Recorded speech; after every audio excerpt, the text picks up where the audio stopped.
Welcome, everybody, to another episode of For Owners by Owners. I'm your host, William Fairbanks, and I got CEO and co-founder, Shop Controller, joining me as always. Mike, how you doing today? Fantastic. Thank you, William.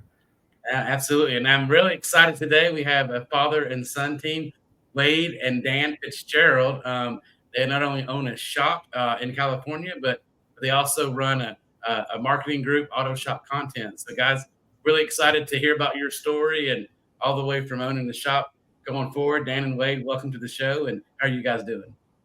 Great, man. Thanks for having us, guys.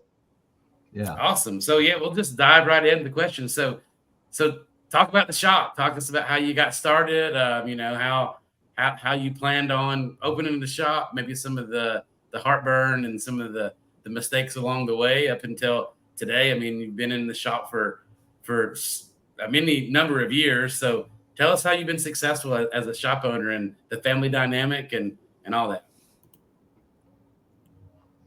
Well, I've had this location for 30 years. We started in, I think, 94, February of 94. And it was a really new area in South Orange County, which is hard to find in South Orange County because if there's bare land, they're building something out here, man. So it was kind of interesting because we had like two cities that weren't here. And then 2 years in, we had two huge, it's the same city, but two large real estate, commercial, residential real estate, rooftops everywhere. From like 94 to today, they're still building them. It's crazy. And we got lucky. We're in an area where they don't want to build any more automotive. They're trying to hide it in, warehouse areas and stuff like that. So we're really lucky. We've got a 10,000 square foot building that actually faces the street, which is hard to do in California. So we started out, I remember the manager from Home Depot across the street came over and said, "Hey man, we're thinking about closing." And that was the reason I opened this location. I thought slow moving traffic, perfect. Home Depot. It was like from the minute that guy said that, it just all changed. And we've just been busy ever since, man, just nonstop for the last, 29 years. And it's an interesting deal. I have my brother works the counter. My oldest son runs the shop. And there's usually a nephew or two in there mixed in there throughout the years when they're in between going to school or whatever. Cool.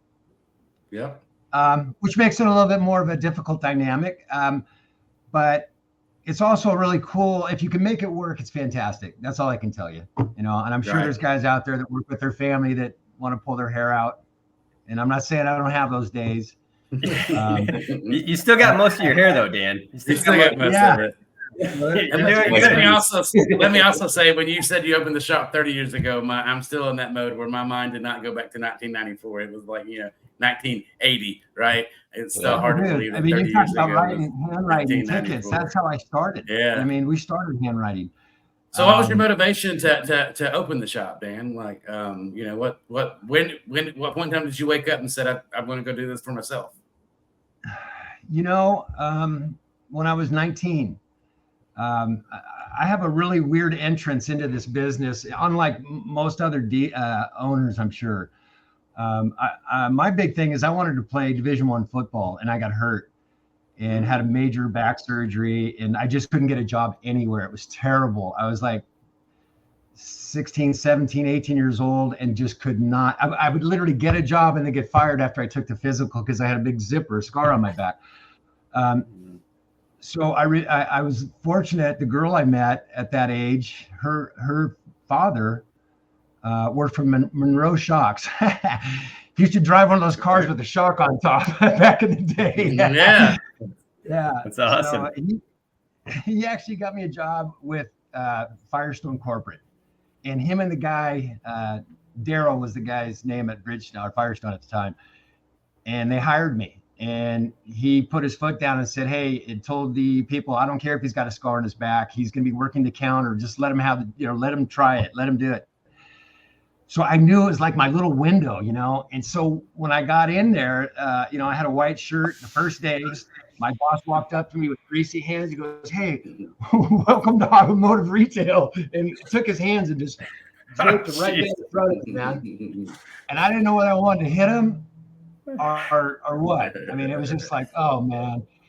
But from that time, it just turned for me, and they started sending me to classes, and I was really good at I was just great with people. You know, I mean, I could feel their pain, and I just found that it was just like whatever I told somebody they needed, they were like, yeah, do it, you know. And so I'm going to move classes, and they're teaching me about tie rod ends and ball joints, and so I became very good as like a counter guy. And then I just couldn't stop. I thought, hey, this is my highway, man. If I don't do it here, I'm going to be getting physicals again, being told, no, you can't work here. So I just ran with it. And as soon as I saw daylight to where I could get in as with ownership, I did that. So, but it is unusual because I'm on these threads and stuff, and all these guys come from wrenching, and that's just not my experience. So I'm more of like a marketing, administrative, team player, team captain kind of guy. I mean, I've never done a brake job. I don't think I've ever changed oil in a car, but I've been in this industry for 42 years. So a little bit different. Yeah. Well, some people might say that's a blessing and an advantage coming in there. Cause a lot of the folks that we talk to, they start off as that technician. And they start off as like, hey, nobody can do it better than me. And so therefore I struggle with hiring other technicians. And I just really wanted to focus on the cars.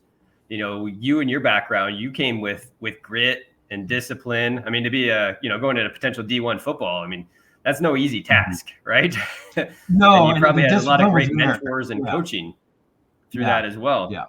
Yeah. And being able to I would say what a great transition into from, I never played Division I, but I played team sports growing up. And just that for you to talk about how you're like a team leader and, kind of the glue.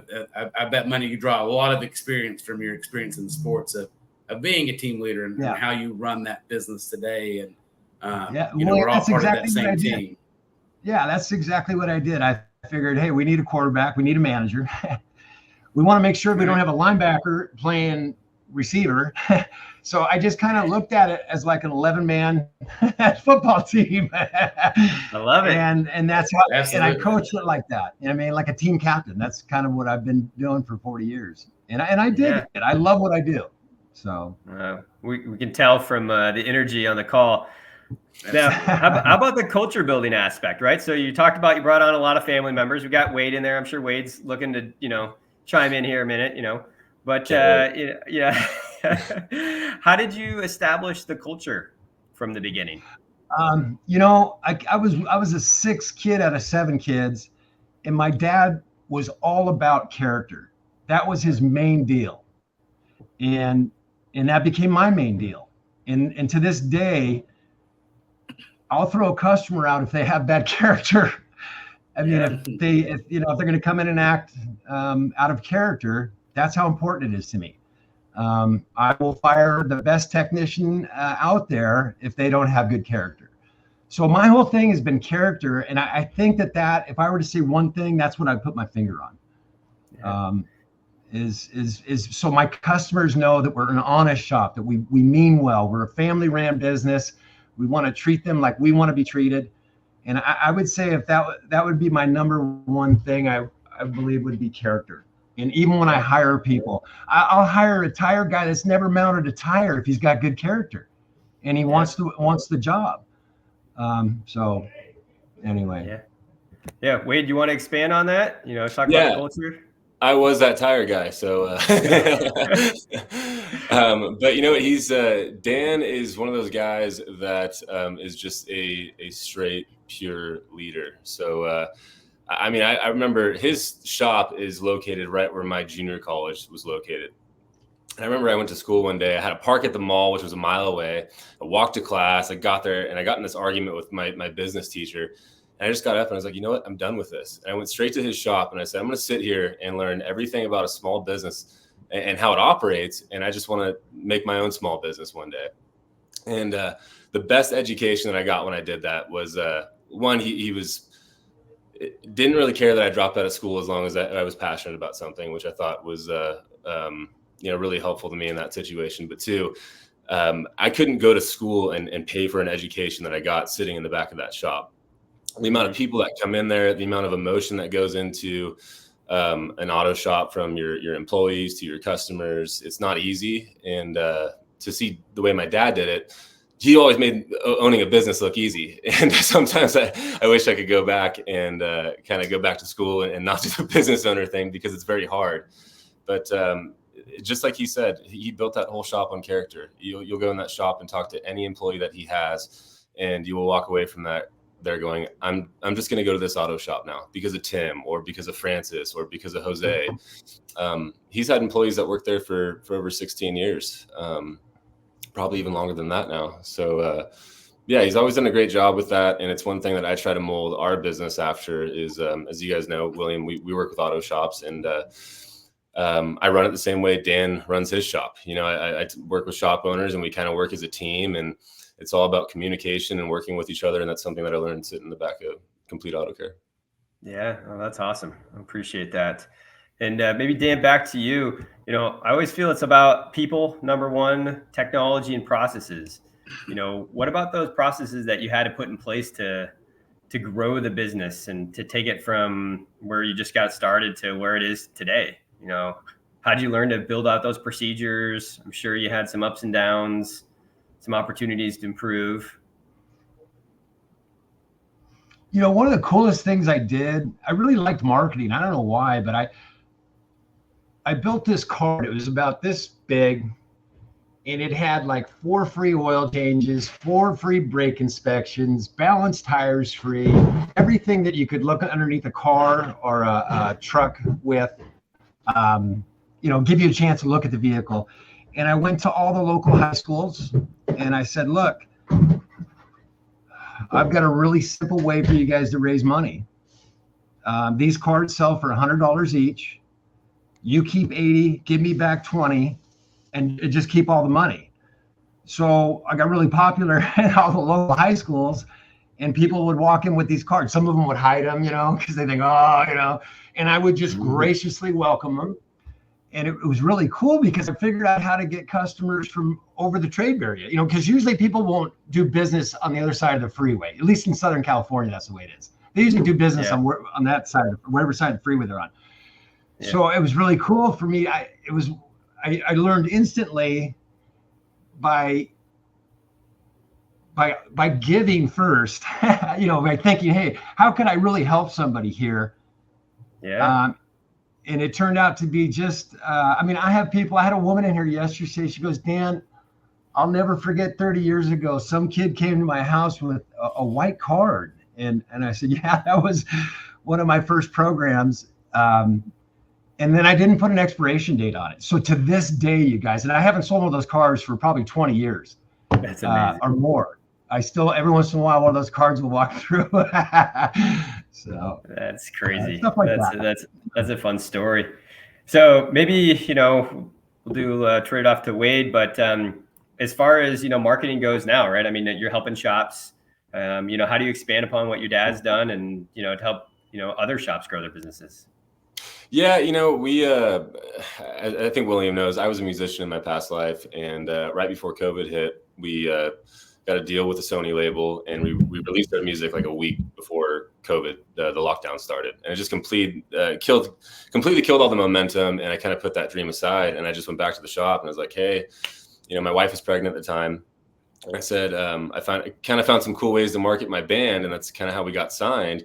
And I said, I think I could do the same thing with your shop. And we started running social media ads. I kind of took over his Google campaign. We rebuilt his website, and at the time you were doing, $130,000 a month. And within about 2 years, we got over 200,000 a month, which was great. So it was at that point, it was around 2022 where we were like, we should start reaching out to other shops and seeing if we can help them, because it was just kind of a locally based thing between my dad and I felt like we had some really good ideas. And, now we have a handful of shops throughout the country that we work with, and we love it. It's a great excuse for me and my dad to work together.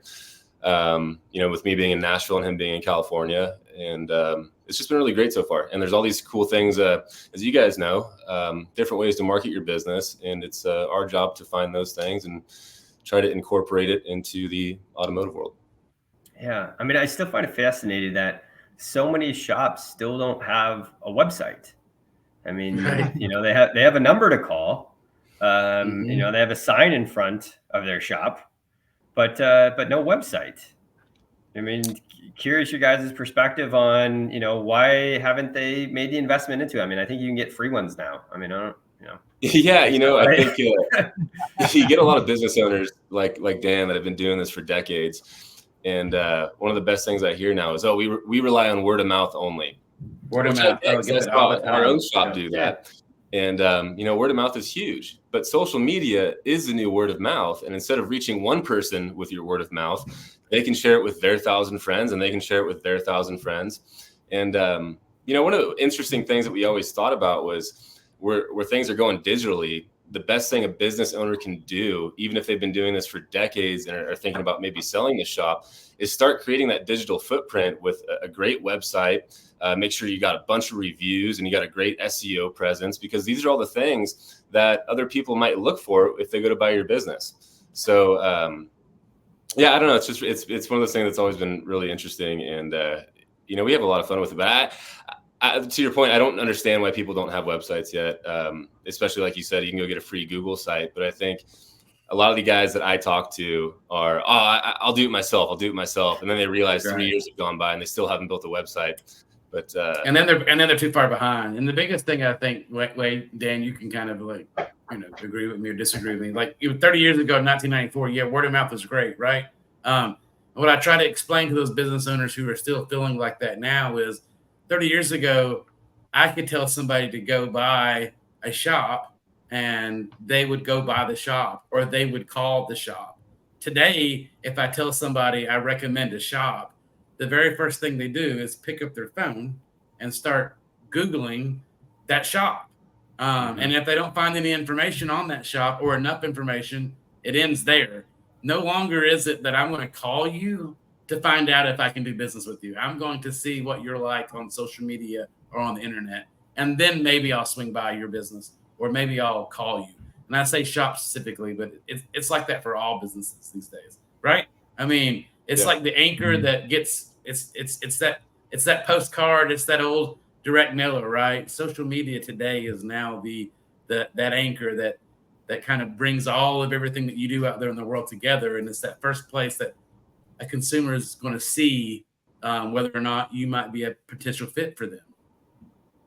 Yeah, I mean, even Facebook now is becoming more popular as a search engine than Google as far as small businesses and retail stuff. So I think the worst thing that I've ever seen is when you see a shop that tried to update their website 5 years ago. They attempted social media 5 years ago. They have a presence, but it's not updated, because ever since COVID, I mean, we don't really know who's in business and who's not in business. So I think one of the most important things you can do if you have these listings, whether it's, all your online directory listings are in order, or your social media pages, but these are all things that are relevant. They help with your SEO, and it doesn't take a whole lot of attention to reap the benefits of having those pages.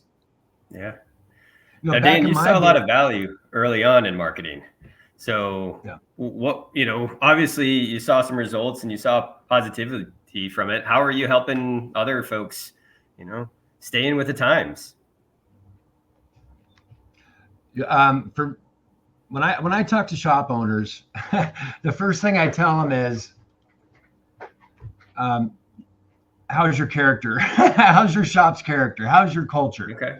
Yeah. Back when I was 30 years ago, they used to call it, how's your, it wasn't culture. There was another name for it, or phrase for it, but it's so important. I mean, that tire guy or that mechanic, you want him fixing cars and mounting tires. But when Shirley from the baby blog in Ladera Ranch cruises by to get her air filled in her tire, you want that kid out there saying, yes, ma'am, how can I help you? That's all part of it, because there's nothing worse than having a tire sale and not having the tire in stock. And that's what a lot of these guys that's the kind of stupid mistakes they'll make. They'll build a website. They'll start to build a culture that isn't what they have when that guy walks in that shop. Yeah. So I always tell them, hey man, work on your culture first. Then we can knock it out of the park with your marketing. And that just flourishes it. Like, I'll never forget when that woman originally came in 20 years ago from Ladera, and she said, Dan, I hooked you up with the Ladera's baby blog. And I'm like, right on, I have no idea what the hell a baby blog is. From that day on, you guys, hi, I'm Cindy. I heard about you guys on the baby blog. I mean, it was like every day we talked about baby blogs. And so that's when marketing really flourishes, is when you already got good shit happening, good stuff happening at the shop. You got good people that care. If you've got that, I can walk in and make you super busy. No problem. With the help of Wade, it's done. I mean, and then it's all about just exposure, taking the pimple from your butt cheek to your forehead. And that's what we're good at. That's what we do. That's awesome. Hey, Dan, do you mind if we use that as the tagline for the video? Take your pimple from your butt into your forehead. I'm sorry. Do not apologize for anything, man. That's awesome. Yeah, I love it. So what are the first things that you'd recommend a new shop owner? Like, most of the folks listening to this, our audience is, they're looking to start their first shop. Maybe they're a technician, or maybe they have a similar background to you. It's like, hey, I'm a service writer, or I'm a marketer. Like, I feel like I can improve the customer experience, the hospitality approach to the automotive repair space. What do you recommend that they do first? The first thing I talk to them about is their personal growth, mental, diet, physical. And the last thing most people don't even think about is spiritual. But those are all 4 legs that are really, really important. I don't care what you're selling or what business you're in. You need to make sure that those, look at them like 55 gallons, mentally, diet, physically. And what do you believe in? Do you believe in a bridge? Do you believe in a creator? All that stuff, I know it seems irrelevant. It isn't. Yeah. So that's my advice to any new shop owner. Where are you with that? That would be my first question.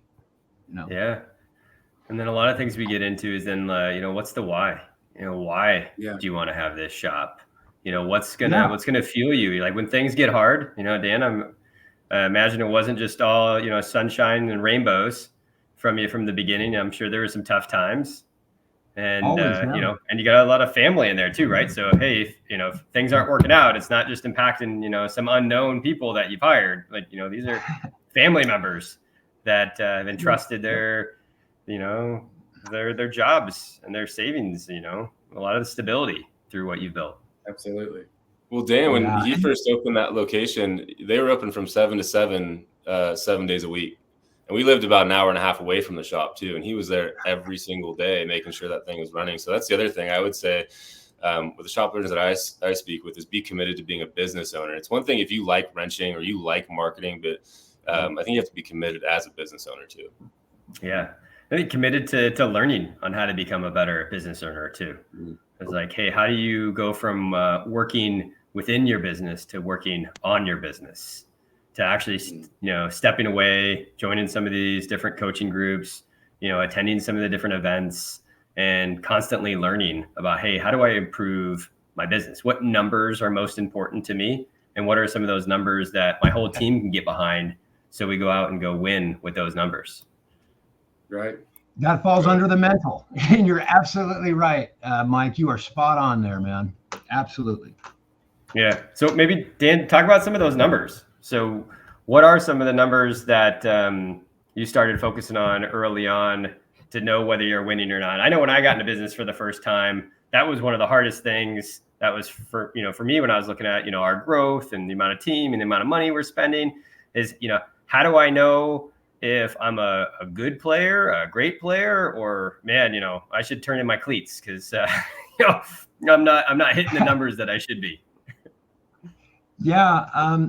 There's something about surrounding yourself with people that are better than you are at, whatever you want to get good at. And so that's what I did. I would just make sure I talked to the smartest people when it came to the bottom line. What was really the bottom line? And a lot of guys think it's net profit and stuff. There's so much more to that I'm still learning that. So I would say that's the main thing is, you're going in business for a reason. You want to take care of your family. You want to give them a better life, whatever. And you're going to spend these kind of hours down there. You want to make damn sure that you're making a profit to take and keep good health, insurance for them. All that stuff is so vital. It's super important. One of the contributors, but very, very important for sure. Yeah. How about, build hours tracking and, the different labor hours that you're doing? I know that's always been a concern for folks. How are you guys tracking one that? of the things, the best way to do, in my opinion, is there's great pay scales out there that match great personalities. My job when I interview them is to find out if they're a flat rate guy, if they're an hourly / commission guy, if they're straight up salary. And I've gotten really good at that over the years. And so everybody in my shop is paid differently, believe it or not. There's only a couple people that have the same salary every month. So, and most of it is based on the bottom dollar, So, for example, I've got one guy that is flat rate, and he's just incredible, Jose. I mean, this guy's he's been with me for 26 years, and there's absolutely nothing he can't fix. He's just amazing. He's like the car whisperer, man. I've never seen anything like it in my 42 years. So he's a flat rate guy. He makes good money. I just put him in a corner, and whatever I push down there, it gets done. I mean, I don't know how to explain it any other way than that. And he makes really good money. Okay. And then the guy right below him is a mixture of salary and commission. And I waited till I had him for so many months, and I figured out who he was, not just what he could do, but who he was, mental, diet, physical, And then I exploited that. I said, hey, look, I got a great idea where you can make a lot more money. Yeah. And then I showed him his pay, his roadmap to do that. But they're all different. So you can't, a lot of these guys offer the money before the job. I can't tell you how many guys right now are into time off. It's important. Okay. So if I've got a guy that wants to work 3 days a week, I have no problem with that. As long as when he's there for 3 days a week, I have his total and undivided attention, and he continues good character while he's here. I don't care. I don't care if the guy starts at 4 a.m. I have one guy that has a key to the shop. He likes to get here at 6 every morning, 5:36. He's been with me for years, so no problem. I let him get in, and he knocks out all the early stuff. It's the cookie cut it, and as an entrepreneur, that's not the way it goes. You have a lot of it is you're learning as you go. And then once you learn it to your way and your system, then you have the confidence behind it, and it makes it easier to implement.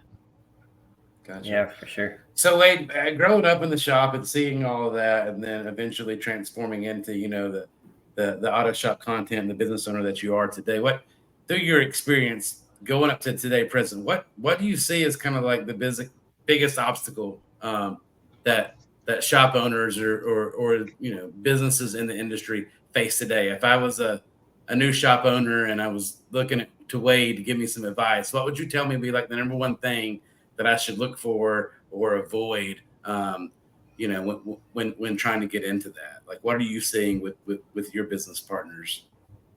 As far as like marketing goes, or just opening up a business in general? Just in general. It could be in any aspect, but just in general of opening up a shop.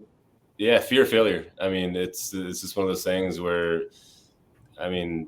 luckily we have very supportive people in our life, and without that, I don't think we'd be able to do anything. So surround yourself with good people that are going to support you if you are willing to open a business, because I think that's number one. It takes a lot of hours. I mean, my wife and I both run this business with my dad and ASE, and she has her own marketing business. I mean, there's sometimes we're working from 8 p.m. to midnight and 6 a.m. to, just odd hours of the day just to get the work done. So that's what I was saying about Dan being open 7 to 7.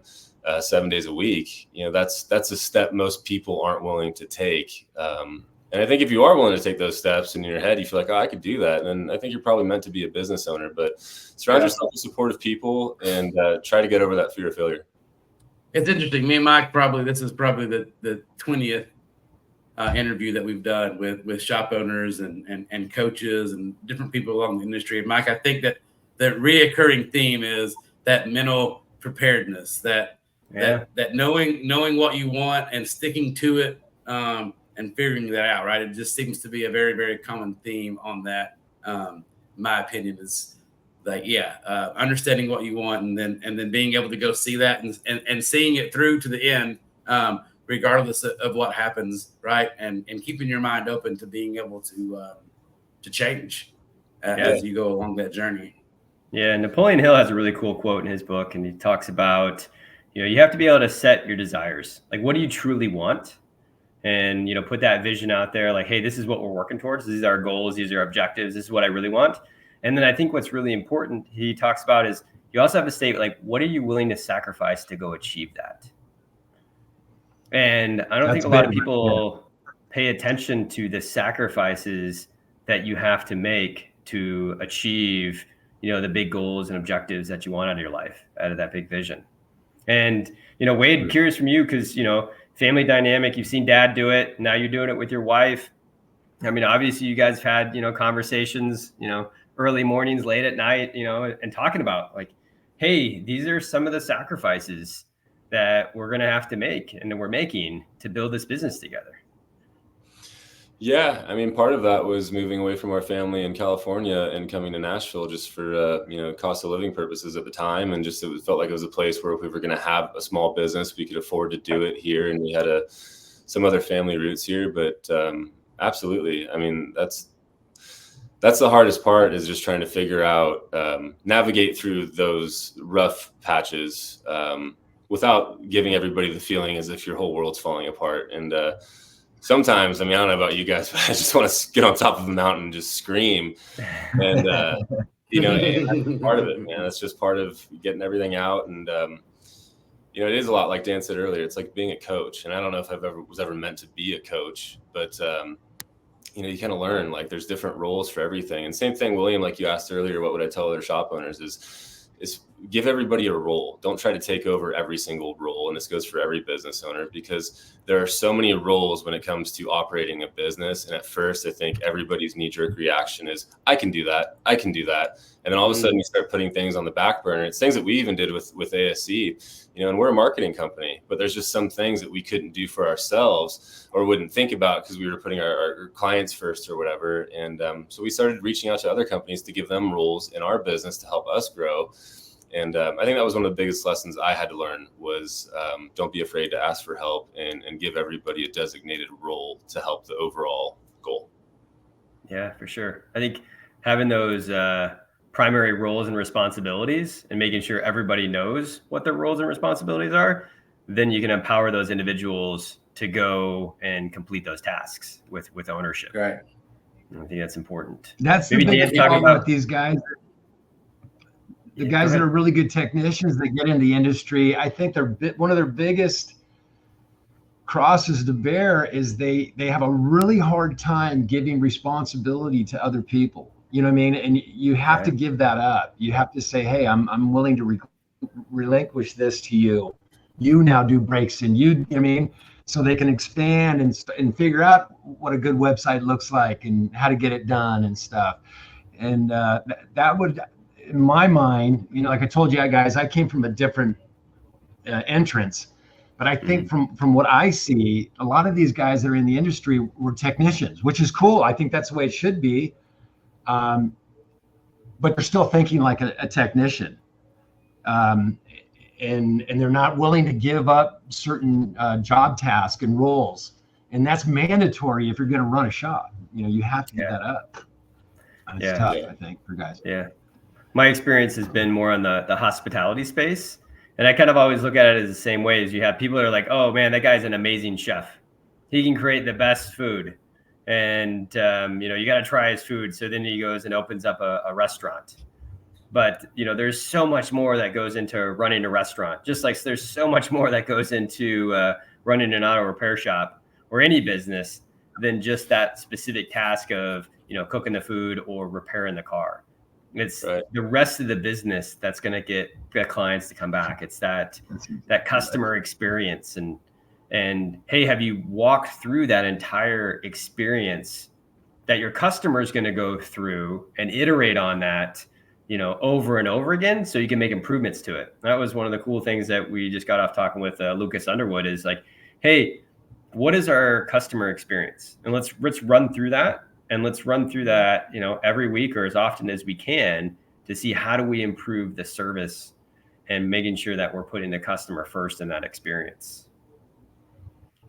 Curious from, Dan, Wade, and both of your businesses, how often are you doing some of those internal trainings or those internal kind of scenario testings to make sure that, hey, you're hardening the process and your people, are kind of going through those reps, not in front of a customer necessarily, but, kind of going in through you guys so you can inspect it and, improve upon it? Yeah, go ahead, Doug. I believe in that 1 minute manager. As soon as I see it, and as long as you don't exploit it like it's like somebody's getting in trouble, it's like, hey, 30 seconds of, hey, that's probably not the way I would have handled that customer. Jim, I think I would have done that a different way. But, so 30 seconds of reprimand, 30 seconds of, hey, Jim, the reason I have you here is because I love you and your family. You're good people. And I didn't hire you to treat people like that. You're better than that. So I expect you to do better next time. So so when you ask me when, it's constant. That kind of stuff I'm doing daily, all day. From the tire man to the, and without pointing them out or making them feel like they've been picked on or anything. It's just like, hey, we're on the same team here. Let's make sure we're doing this right. So that's how I do it. Yeah. In the marketing world, it's all about that, because that's why a shop owner will switch from a guy like me to another company, is when they feel like, hey, you don't answer the phone anymore, or hey, I'm trying to ask you questions because I don't understand this world and you're making it hard for me. So these are things that I think, honestly, every client that we have, every shop that we've ever worked with, I think they work with us because we make sure it's a constant discussion, especially between Kat and I, because we live together. But to go above and beyond for everybody that pays us, everybody that works with us, that gave us the opportunity, because we're the little guy. There's so many other companies out there that can do your social media or build you a website. I just started doing it because I love small business. I grew up in a small business. I feel like I understand it. And one of those things that I saw with Dan, and the reason we took over his marketing is, there was a company, I won't say the name, I think they're still around, but I was just kind of looking into it, and I was like, yeah, you're not really getting anything for what you're paying these guys. They're not posting anything for you. The website was all screwed up and had been like that for over 2 years. And I think that's what separates us from everybody else, is the fact that we treat everybody, even though we might have some templates to our business that we work with, we treat everybody like a custom, hey, what's best for your business? What's the best style of website, or what's the best social media presence to put forward in messaging? And I think that's a hard thing to do, and one thing that I learned growing up in the shop. Yeah. Well, I think it's important that you get the shop owner's voice into the marketing. Mm-hmm. Right. So it sounds like it's from them. And then I think you're spot on. In marketing specifically, you got to be able to run a ton of experiments. Marketing is, running experiments. Mm-hmm. So, that's something that, you do on the daily. I'm curious.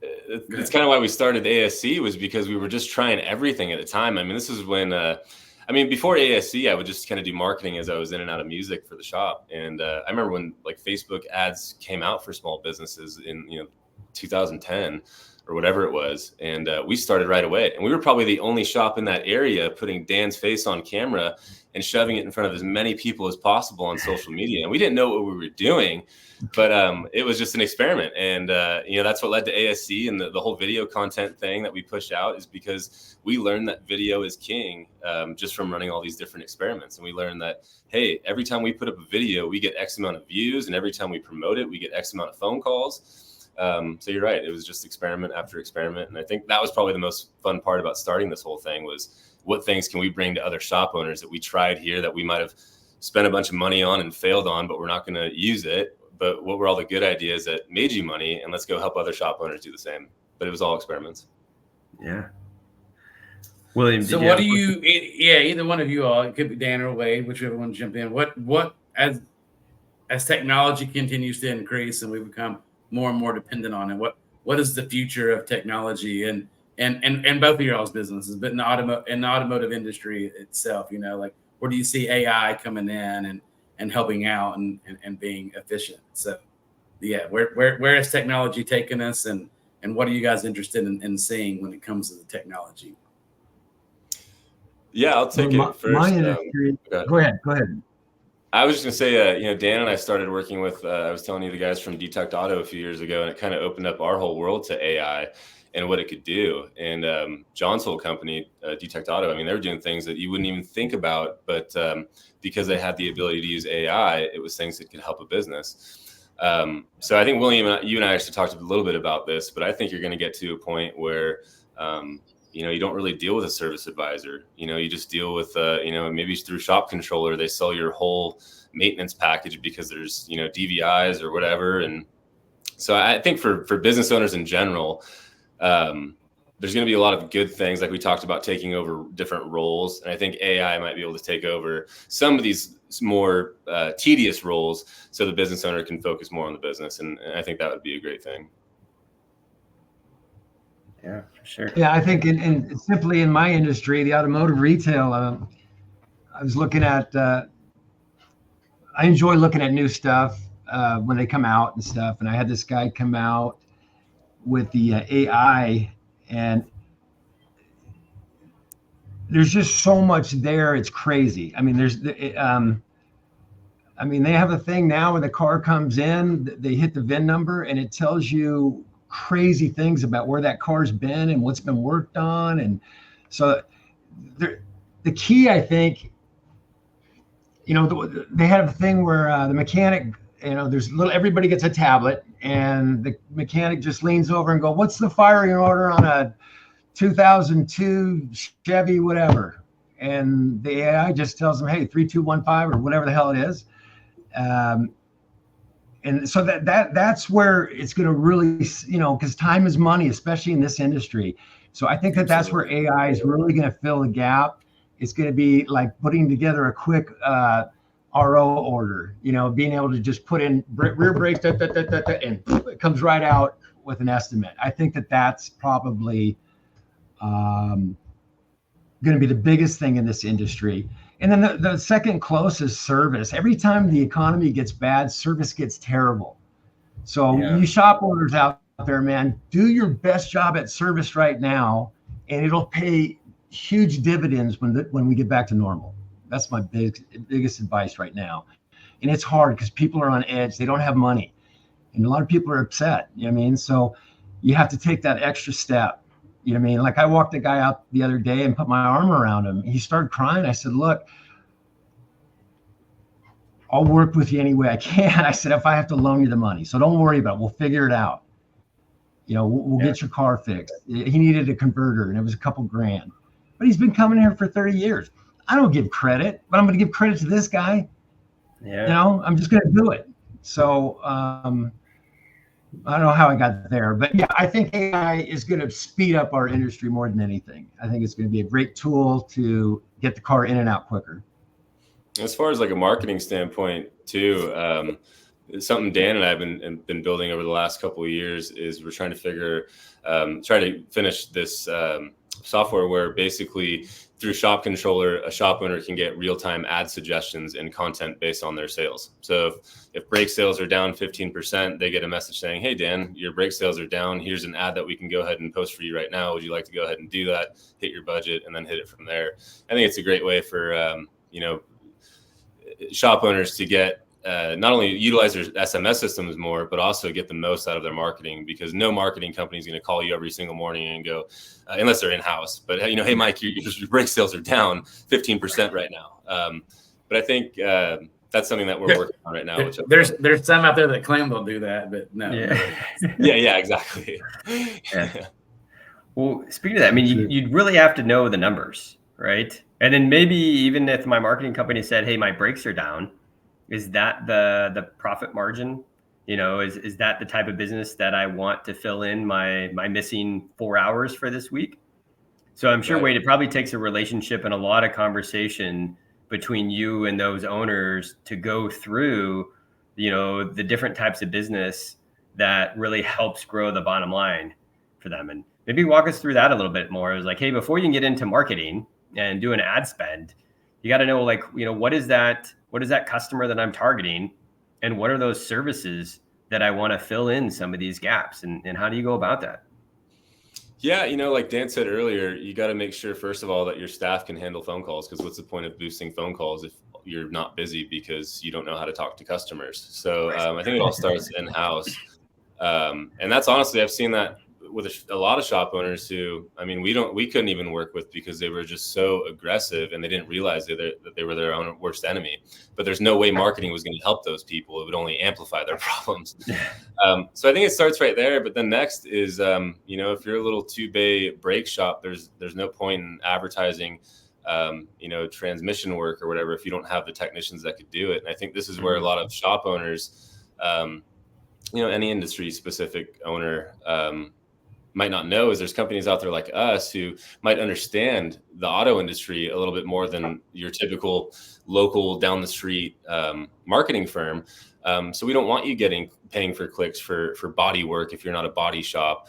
And those are the things that I see right away when I walk into a shop and kind of take over their marketing is, oh man, the person who did this last time, you guys are paying for phone calls for body work and you don't have anybody in here that does body work.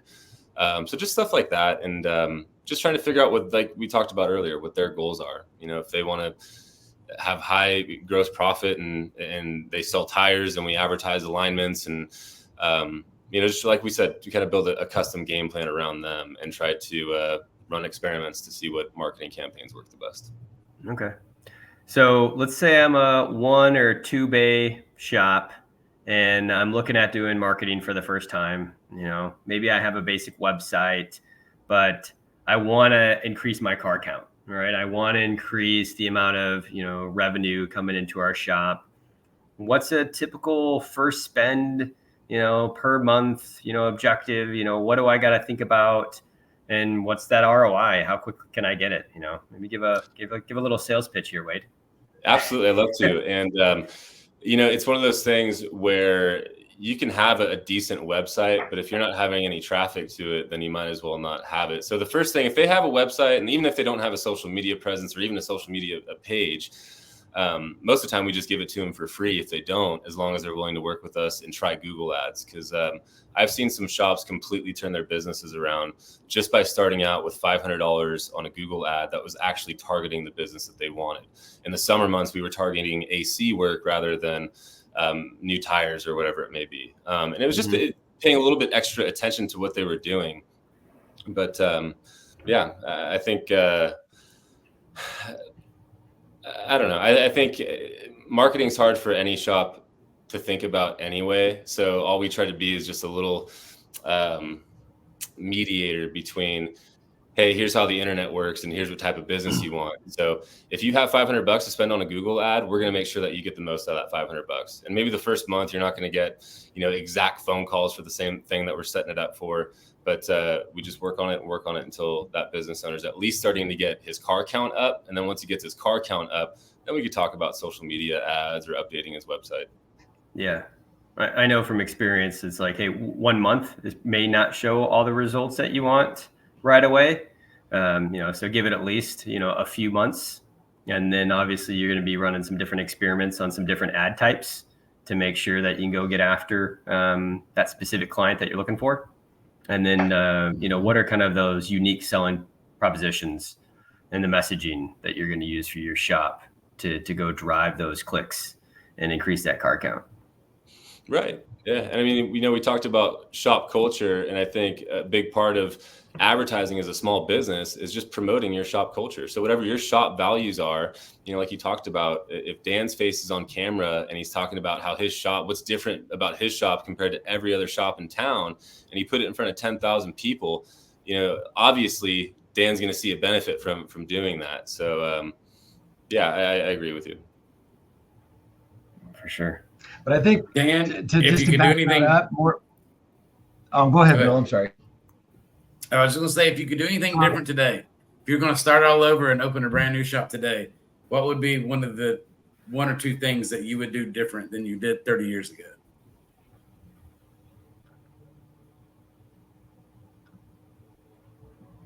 I'm not really a regret kind of guy. It's been a learning, though. Everything's been a learning. That's what's so cool about owning your own shop. I mean, when it costs you over $500 for a mistake, that's a valid learning lesson. Boom. I mean, you go, wow, I'm not going to do that again. So I guess to answer that, William, I would say a lot of the stupid crap I did when I wasn't thinking, where I made decisions where I really didn't weigh it out right. And then it cost me money. And I went, wow, I'll never do that again. I'm going to make sure I think that one through. But I did a lot of that as a young guy. I mean, I made a lot of mistakes. But one of my biggest advantages, I think, is I wasn't, like Wade said, most of these shop owners, it's fear of failure. Like, I like to talk to them. When Wade gets a new client, I always like to talk to the shop owner and just kind of see where he's coming from. And then that really helps me and Wade kind of put together, because there's so much to marketing than just getting them busy. You know what I mean? What are they good at? What's their attributes to the public? What, I mean, what can they do? Are they good at brakes, mufflers? What do they do? So to answer your question, William, I think I've made so many mistakes, and I've made them my whole career. Now it's kind of cool to watch my son make them, and I try to keep them under $1,000 now. But they happen, man. And to get pissed off about it doesn't do any good. You just go, hey, man, that probably wasn't a good idea, huh? Let's talk about it. I mean, but that's going to happen. And these guys got to know that it's going to happen. But learn from it, move forward. Don't make that mistake again. So I don't know if I answered that right for you, William, but that's kind of where Absolutely, Dan. Thank you. Yeah. How about you, Wade, from your perspective? I mean, you obviously weren't there in the beginning when Dan started this, but you've been along with him and you've started your own thing. Anything that, some lessons learned that you can pass along so other people don't trip in the same spots you did? Yeah, like I said earlier, and I'll say it again, is just don't be afraid to ask for help and surround yourself with positive people. I mean, one of my best friends from high school, I was a center, he was our quarterback, and we're still best friends today. He lives in Idaho, and he's one of my mentors now, and I'm proud to say that. And I think it took for me to get to a point where I can go to, I have a local guy here, Mr. Steve Bass, down in Nashville. William, Steve, and he's just become a kind of somebody when I see the way he operates his business, I come in with kind of like a blank canvas and say, oh, here's something that Steve does great about his business. I should try that with my business. And I guess that's something I never really thought about in the beginning. I wanted to be better and different than everybody. And it was kind of almost like going to work with other people. And one of the biggest things I wish I would have done earlier is ask for help and surround myself with people that are going to support me when things aren't going easy. Yeah, well, for sure. I love it. Yep. William, any questions, or else I'll hit the button? We're ready to go, man. Let's wrap it up. Thank you guys so much. Thank you guys. Thank you.